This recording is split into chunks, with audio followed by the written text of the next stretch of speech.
சட்டப்பேரவை தேர்தலில் அதிமுக, திமுக பணத்தை வாரி இறைத்து வெற்றி பெற்றுள்ளதாக மக்கள் நல கூட்டணி தலைவர்கள் குற்றம் சாட்டியுள்ளனர்.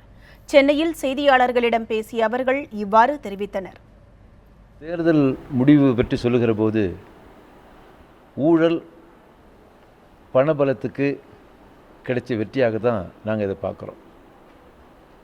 ஆளுங்கட்சி அதிமுகவும் ஆண்ட கட்சி திராவிட முன்னேற்ற கழகமும் 234 தொகுதிகளிலையும் வாக்காளர்களுக்கு ஏராளமாக பணம் பட்டுவாடா பண்ணியிருக்கிறாங்க, திட்டமிட்டு பண்ணியிருக்கிறாங்க.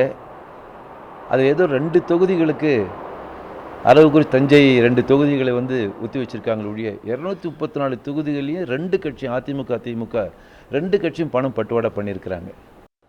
காட்டுமன்னார் கோவில் தொகுதியில் 48,000க்கும் மேற்பட்ட வாக்குகளை நாங்கள் பெற்றிருக்கிறோம். அவர்களும் அதை பெற்றிருக்கிறார்கள், 83 வாக்குகள் அதிகமாக. அதற்கு அவர்கள் 15 கோடியை இறைத்திருக்கிறார்கள். நான் 15 லட்சம் கூட செலவு செய்யவில்லை.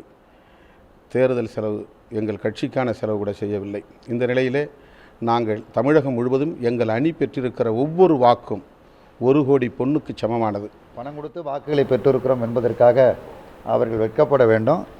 எது எப்படி இருந்தாலும் மக்கள் அளித்த தீர்ப்பை ஏற்றுக்கொள்கிறோம் என்கிற முறையில் நாங்கள் ஏற்றுக்கொள்கிறோம். எங்களுடைய 6 கட்சிகளும் தொடர்ந்து எங்களுடைய பயணங்களை நாங்கள் மேற்கொள்வோம். சட்டமன்றத்தில் இடம்பெறவில்லை என்று சொன்னாலும் மக்கள் மன்றத்தில் நின்று எங்களுடைய பணி தொடர்ந்து அதற்கான முயற்சிகள் அடுத்து வருகிற உள்ளாட்சி தேர்தல், கூட்டுறவு தேர்தல், நாடாளுமன்ற தேர்தல் என்று அனைத்திலும் நாங்கள் சேர்ந்து இணைந்து பணியாற்றுவோம். மக்கள் பிரச்சனைகள் நாங்கள் தலையிடுவோம்.